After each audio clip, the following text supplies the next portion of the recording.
Olá, começa agora o programa Trabalhador em Foco. Esse programa que é uma realização do Movimento Sindical de Petrópolis, através da união de diversos sindicatos, que fazem com que eu tenha a oportunidade de levar para você de casa informações precisas e relevantes sobre o dia a dia de todos nós trabalhadores. E no dia a dia de todos nós há uma questão muito relevante, que é a saúde. E é por isso que a gente aqui sempre conversa sobre a importância de prevenção, detecção precoce, dentre outras coisas. E aí, hoje eu tenho o prazer de conversar com a doutora Débora Matos. Ela é oncologista pediátrica.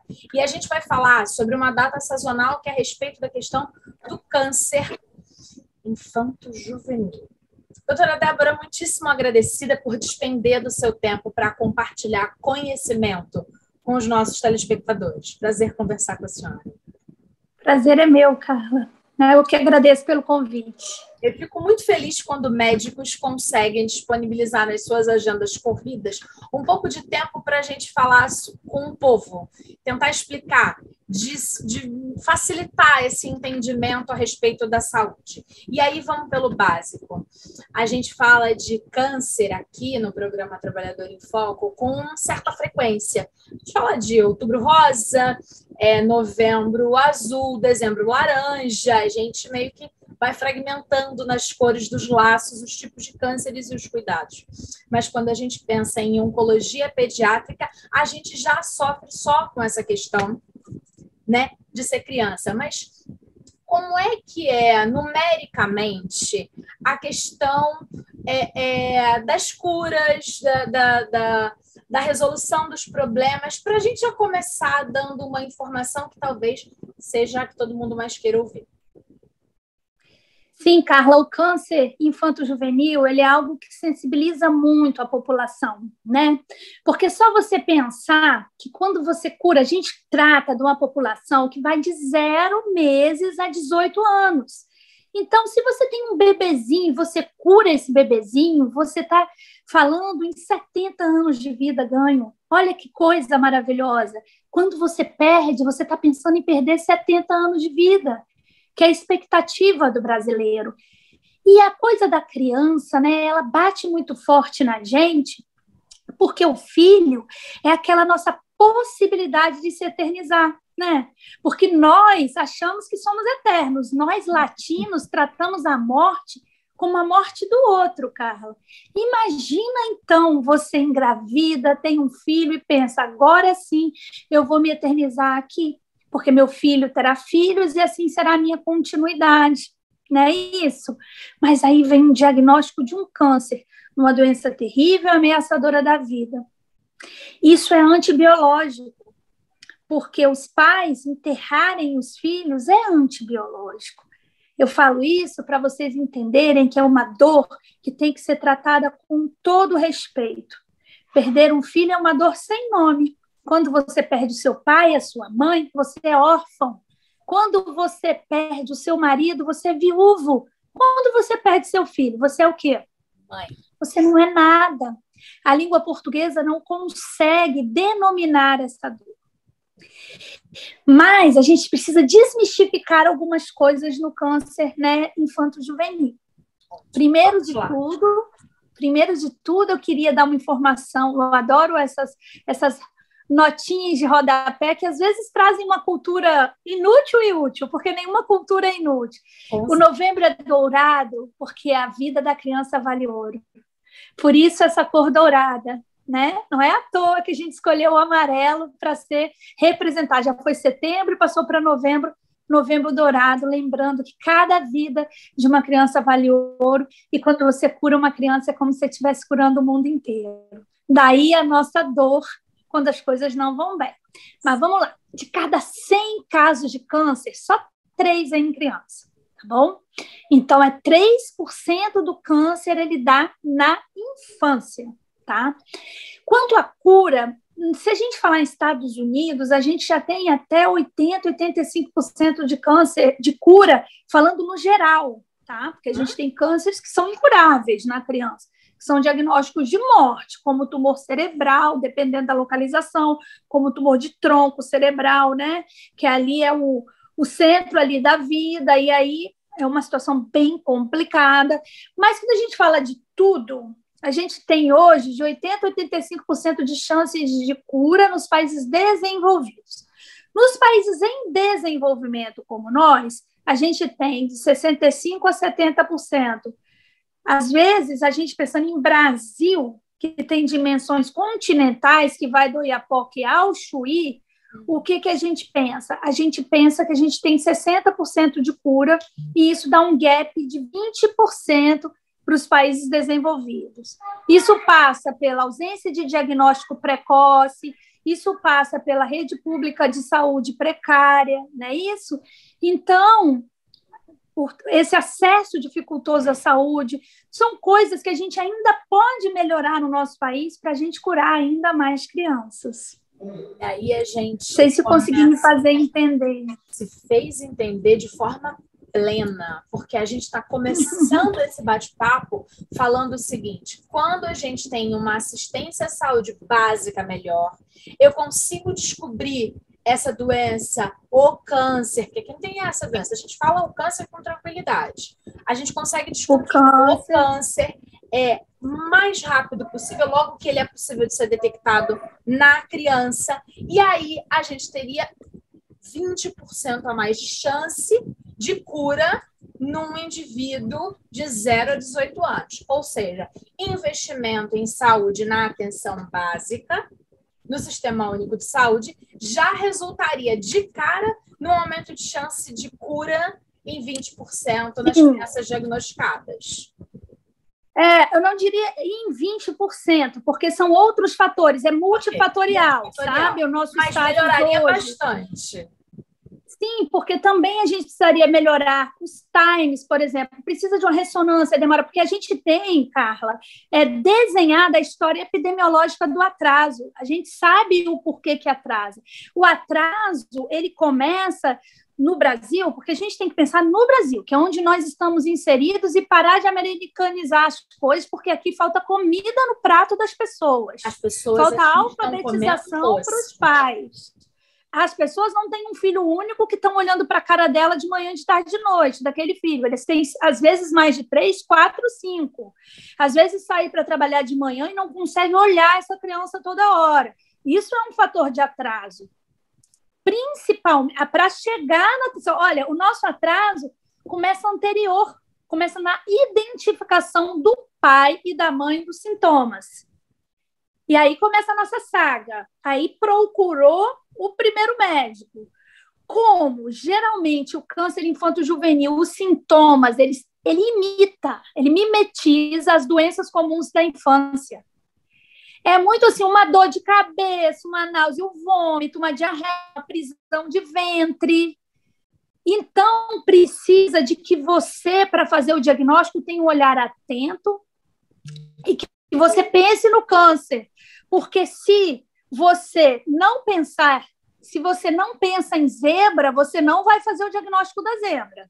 Você está entendendo? Se você não abrir o leque diagnóstico e entender que o câncer infanto-juvenil, ele ocorre e que você tem que estar pensando nele, ele pode imitar as doenças comuns da infância, mas tem alguns gatilhos que nos fazem pensar nele.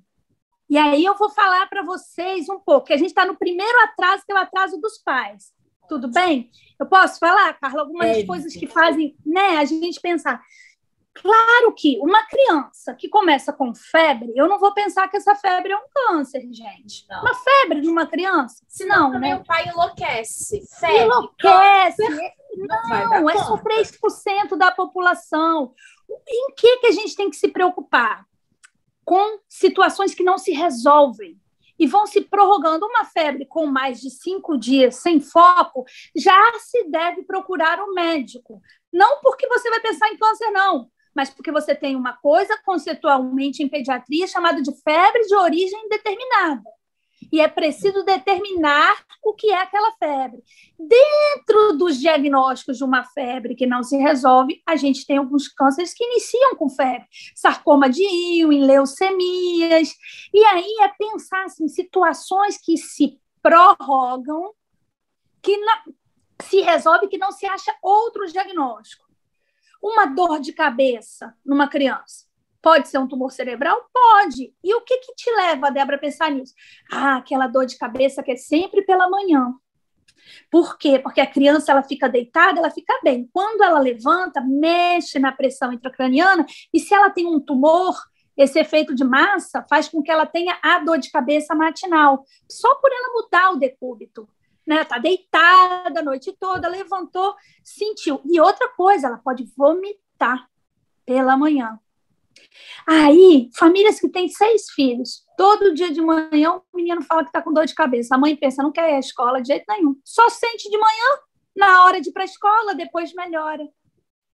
Por que que melhora? Porque ficou em pé, estabilizou aquela coisa toda e ele melhorou. O corpo deu, né, encaixou ali, né? Então, cefaleia matinal, a dor de cabeça pela manhã, acompanhada de vômito. Que vômito, Débora? É um vômito, vomitou, não, geralmente é um vômito que a gente chama de vômito em jato. Vai para frente, assim, vrau! Entendeu? É um chamativo. Exorcista. Dor de cabeça de manhã, vômito do exorcista, e que você não está achando outra causa e está persistindo, procura um médico. Qualquer alteração neurológica. O que é uma alteração neurológica, doutora? A criança está andando, cambaleia e cai. A criança vai pegar um garfo, cai. Está perdendo a força, né? Ou sonolência demais, né? Ou crise convulsiva, né? Que pode ser desde a criança se bater todinha, como apenas uma parte do corpo, que é a que a gente chama de focal. Isso tudo é igual a chegar num serviço de saúde e fazer um exame da cabeça. Geralmente uma tomografia, que é o que se tem mais acesso para descartar tumores, e aí se segue a investigação diagnóstica.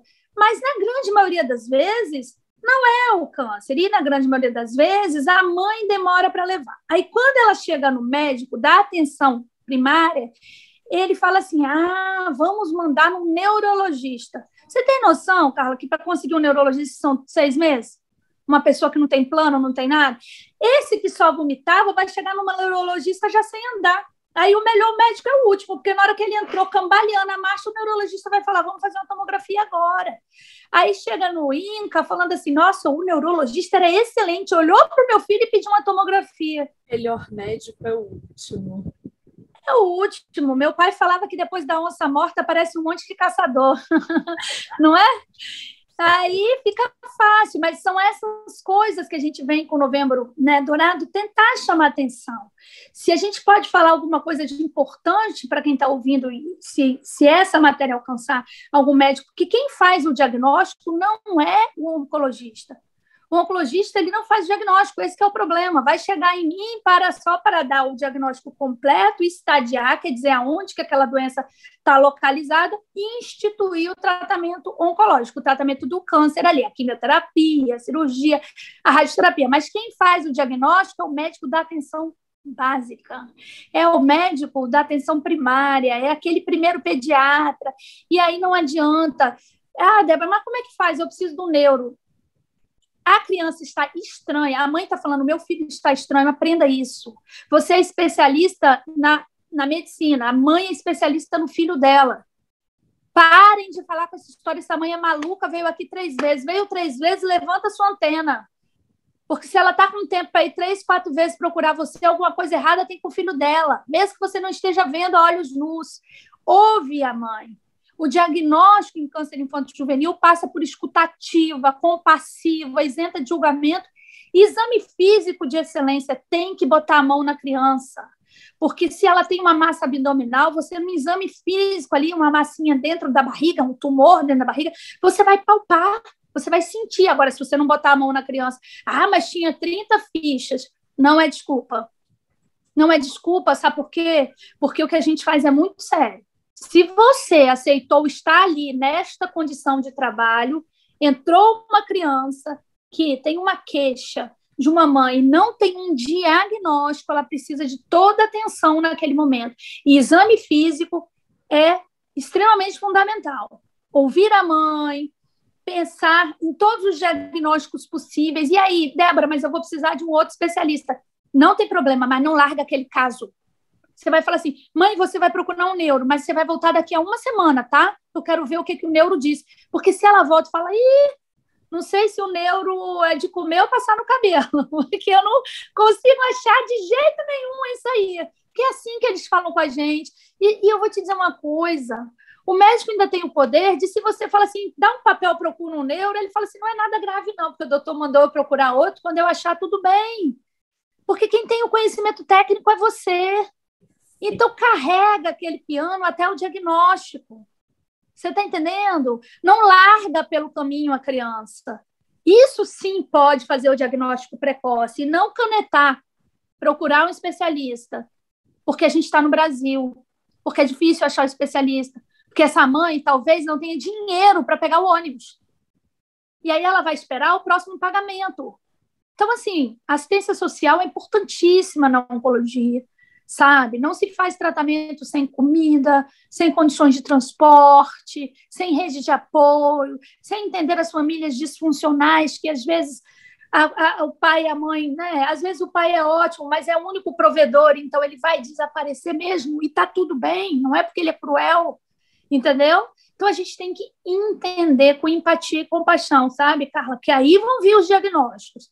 Mas se você, para fazer diagnóstico em oncologia, por ser tão raro, você tem que estar com o coração aberto, o ouvido atento e ler o livro. Porque quem não estuda não faz diagnóstico, porque aí já é adivinhação. Perfeito. A gente falou que esses pais, responsáveis legais, sempre que possível, precisam olhar para as crianças, porque dá para perceber algum tipo de alteração no contexto geral. Que a gente precisa perceber se está levantando e a dor de cabeça é todo dia, se a febre é mais de 5 dias, se o intestino preso até existe, mas até que ponto esse intestino preso existe? Gânglio no pescoço, aumentando. Começou um carocinho, não é legal. Aí levou no médico, o médico fez 7 dias de antibiótico, aquele gânglio não melhora, continua do mesmo jeito. É um gânglio duro, porque o gânglio que ele não é câncer, ele samba na sua mão quando você examina. Ele é molinho, ele não é aderido a planos profundos. Um gânglio duro, que você segurou, ele está duro ali, que você fez antibiótico e não melhora. Um gânglio geralmente, né, maiorzinho. Tudo isso tem que ter uma investigação diagnóstica. Pode ser um monte de coisa? Pode. Pode ser tanta coisa aqui da gânglula, as adenopatias, desde inflamatórias a infecciosas. Mas o linfoma ou a metástase de um outro tumor, o que é metástase, doutora? É quando o câncer da criança está num lugar e ele anda para o outro lugar. Né? Às vezes aquele gânglio já é até o câncer de um lugar andando para o outro. Então é olhar o filho e prestar atenção no que a criança fala, né? Identificar que seu filho está doente. E se essa doença é uma coisa que você passou com chá de camomila, com chá da avó, com os remédios que você está acostumado a dar, beleza, ótimo. Porque a mãe, às vezes, trata o filho, né, com o jeitinho todo especial dela lá, com os recursos que ela tem, e ninguém aqui está vendendo o paternalismo médico, que tudo tem que correr para o médico, não. Mas não resolveu, gente. Coloca a sua criança embaixo do braço e procura ajuda. E não aceita não ter uma solução. Os diagnósticos precisam ser feitos, porque o tempo é o nosso principal aliado. Quanto mais a gente ganha tempo, a gente cura mais e com menos sequelas, que é o muito importante. Porque não é só curar a criança e devolver ela de qualquer jeito para a sociedade. Porque quanto mais doença, gente, mais tratamento. Quanto mais tratamento, mais sequela. A carga de doença está diretamente proporcional ao que eu vou ter que utilizar de cirurgia mutilante, de radioterapia intensa, de quimioterapia de primeira, segunda linha, né? Então, assim, o diagnóstico precoce, ele ajuda em tudo mesmo. A gente já está chegando no final desse primeiro bate-papo. E aí eu digo para você, telespectador de casa, doutora Débora foi extremamente gentil com essa jornalista. Eu tenho o telefone dela, então a gente vai marcar outra entrevista para falar mais um bocado. E aí, para a gente arrematar esse nosso bate-papo de hoje, olha que delícia, quando o médico é bom e quando ele fala o que a jornalista do lado de cá está querendo ouvir há muito tempo, quando o assunto é câncer infanto-juvenil, a gente fica assim. E aí eu queria que você dissesse o seguinte, a grande questão é observar a criança, perceber diferença, correr para atendimento básico e não achar que o encaminhamento é tudo. Tem que segurar aquela... pais responsáveis, mães, não adianta, porque no final das contas a gente está falando de mãe mesmo, né? Mãe, em sua maioria, né? Precisa avó, né? A avó precisa chegar para o médico e falar assim: o senhor não está entendendo, doutor? Volta, piorou, volta, não fica esperando em casa. Né? Porque às vezes você está com um papel e nesse meio tempo ele vai piorar e já está diferente do que o médico viu. Volta para emergência, leva para emergência. Às vezes, na emergência, vai se fazer o diagnóstico. Não segura em casa sozinho. Se você está vendo que está piorando ou que as coisas não estão caminhando, volta. Se você não está conseguindo andar, às vezes é como se fosse mesmo a vida, são passos, um passo cada vez, né?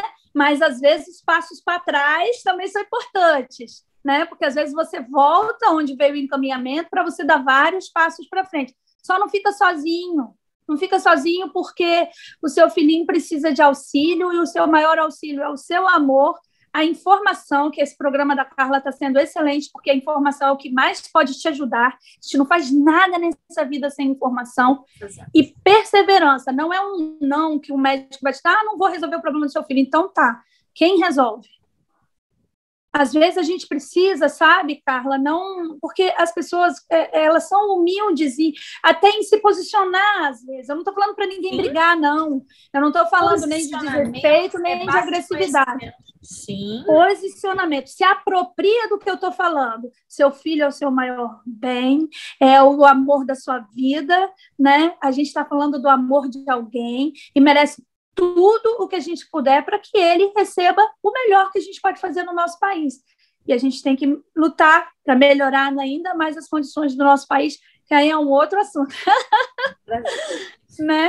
Foi um imenso prazer conversar. Esteja sempre, saiba que está sempre muito bem-vinda aqui no Trabalhador, porque a gente aqui está para falar da forma mais clara e objetiva para quem está do lado de lá, ouvindo a gente. Que sim, tem o problema da passagem, quantas vezes? Porque para ir e ali levar a criança pode custar R$20. Pois é, e o médico acha que é simples, você vai ali, depois você vai ali, depois você volta aqui, já não deu. Já não deu, já não deu. Simples assim. Simples assim, às vezes não dá na passagem, né? E a gente tem sim, né? No país em que as pessoas estão na fila do osso, a gente se dói em falar, porque eu sou grata por ter o 3º grau, como acredito que você também seja grata por ter, né, o seu 3º grau, por ser uma médica, eu sendo uma jornalista, mas nós não somos a maioria dessa nossa sociedade. Não. E aí a gente precisa, sim, lutar e esclarecer para quem não faz parte dessa maioria estudada, como diria minha avó, para que a gente leve a melhor informação possível para que eles saibam que tem direito, sim, que tem que tomar conta do olhar a criança no dia a dia e que dá para ter cura do câncer, mesmo em crianças e jovens. Sim, o câncer da criança é sempre uma urgência, porque é muito curável, porque são células que respondem muito bem à quimioterapia, diferente do adulto. Essa é a chave da diferença. O tipo celular que causa o câncer. Então, é sempre uma urgência, sempre correr, porque muita coisa pode ser feita, né? Obrigada de verdade, foi um grande prazer. Até breve. Até breve, fiquem com Deus. Agradeço muito essa oportunidade de estar aqui com vocês e me chamem. Vamos falar também um pouquinho das crianças quando as coisas não vão tão bem. Vamos falar da importância dos cuidados paliativos que tem a ver com a manutenção da dignidade, não é isso? Exatamente. Posso dar só mais uma dica? Só mais uma dica. Se você tem um filho que ele já tem o diagnóstico de câncer, um parente, um neto, uma criança, lembra de uma coisa. Às vezes a gente escuta muito. Porque o meu filho também tem, está assim, o meu tem a mesma coisa, mas está assim. Gente, o câncer é como se fosse uma fruta. Só que não dá para acompanhar jaca com goiaba, manga com cereja. Cada um é um. Por isso, converse com o seu médico, tá bom? É uma salada de fruta. E aí, por isso, não vai pelo ouvir, não vai pelo que sua vizinha está te indicando e não se desespera à toa. Conversa com seu médico, tá bom? Um beijo para vocês. Beijo grande. Obrigada a você de casa que ficou com a gente. A gente volta em breve com o novo programa Trabalhador em Foco. Um abraço grande e até lá. Tchau, tchau.